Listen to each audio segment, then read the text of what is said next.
what we have on the test stand here today is a 3D3 Chevy Stroker. Again, what I like to tell people is why we custom build engines here and dyno them is so we can check and build the appropriate motor that you're looking for.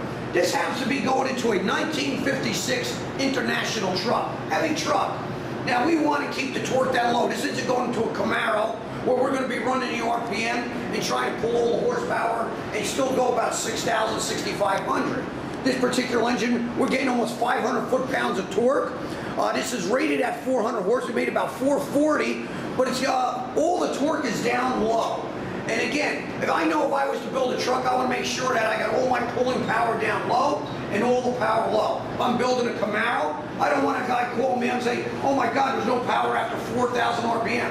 That's correct. But in a truck, we want to keep it down low, and that's what we've got here. It's a beautiful 383 Chevy Stroker with a Holley carburetor or MSD and a full bolt March kit. Again, if there's anything we can help you with, 1-800-267-3940 and check out the video.